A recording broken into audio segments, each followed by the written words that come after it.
Hi guys, and welcome back to the In the Headlights channel, where today we might be test driving what could be the best sports car for 50 grand. This is the Alpine A110.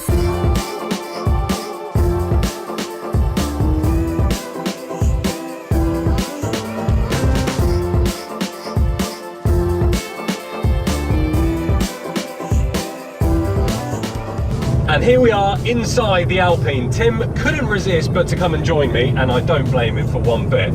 First initial impression of this car is fantastic. I've only driven it for about 15 minutes and I've already fallen in love with it. What I love about the whole thing about Alpine is that, you know, from a rally background, back in 1973, I think. 1973, yep. They won the World Rally Championship with a car called the A110. And then fast forward a few years later, and now we have this, which is the new Alpine A110.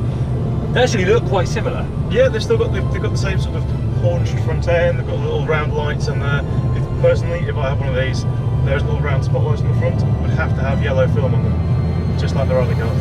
In terms of power, it's only a 1.8. You might think that's not enough, but it does have 249 horsepower. Yeah, 320 Newton meters. So actually, not bad, but still not big figures. But when you look at the fact that this car weighs literally a ton, just a smidgen over a ton. Yeah. Power to weight ratio is amazing. It's 1,080 kilograms.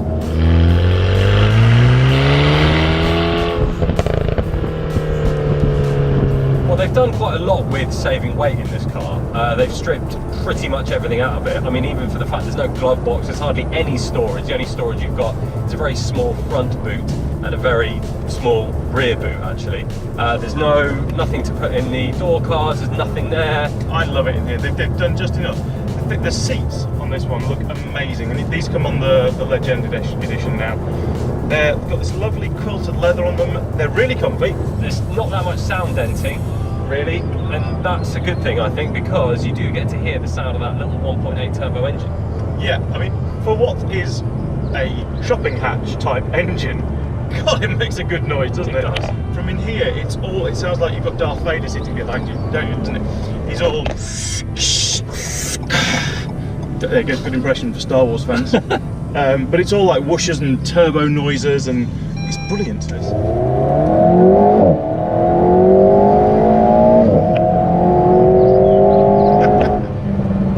And you get the little pops and the crackles on the overrun as well. So in terms of driving modes, you've got normal mode, sports mode, and then if you hold the sports button down, you get track mode. Traction control is off as soon as you put it into track mode, which can provide a little bit of tail out action. But what I have noticed in every single mode other than track, because that's manual only, it shifts way too early. Yes. Way too early. Like, I'm driving now in sports mode, bearing in mind I'm doing 50 miles an hour, we're in 5th. We should be in like 3rd. One really good point, I think, about this car. Because it's so light, they've been able to keep the suspension quite soft. In order to keep it sporty and keep it handling well, normally they have to tighten the suspension so the car doesn't roll too much. This thing, it's got a really comfy ride. And like I say, going into track mode doesn't change anything to do with the suspension. So it's just really smooth, really comfy, and yeah, it rolls. When you chuck it into a corner, it rolls, the body rolls a tiny amount, but you can feel every bump, and you know exactly what's happening with the car. And I tell you what people may not know is that this car was originally jointly developed with Caterham, and it was going to be a brand new all Caterham model as well. There were going to be 2 versions of the same car. Caterham pulled out of it about 60% of the way through the development, and you can really see some of the Caterham influences, like the handling. The handling is very Caterham, actually. Yeah. The way it's set up and all this kind of stuff. It's very, very, very precise. And price-wise, just above 50 grand. Yeah, absolutely astounding value. Safe to say, Tim and I have had so much fun in the Alpine A110. Yes, it's got its quirks, maybe it's its looks, maybe it's the fact that it doesn't hang on to a gear for long enough in sports mode, maybe it's the fact that it's got no storage, but nevertheless, we absolutely love it. Alpine have done wonders in creating a car which is so much fun to drive and so involving as well. For this car to battle up with the likes of Porsche, I think it's just fantastic. Would I buy this over a Cayman? Yes, I would. The new 718. Would I buy this over the normal aspirated Cayman before the current one? Probably not, only because the engine in that thing is phenomenal. This is only a little 1.8, but it does a fantastic job.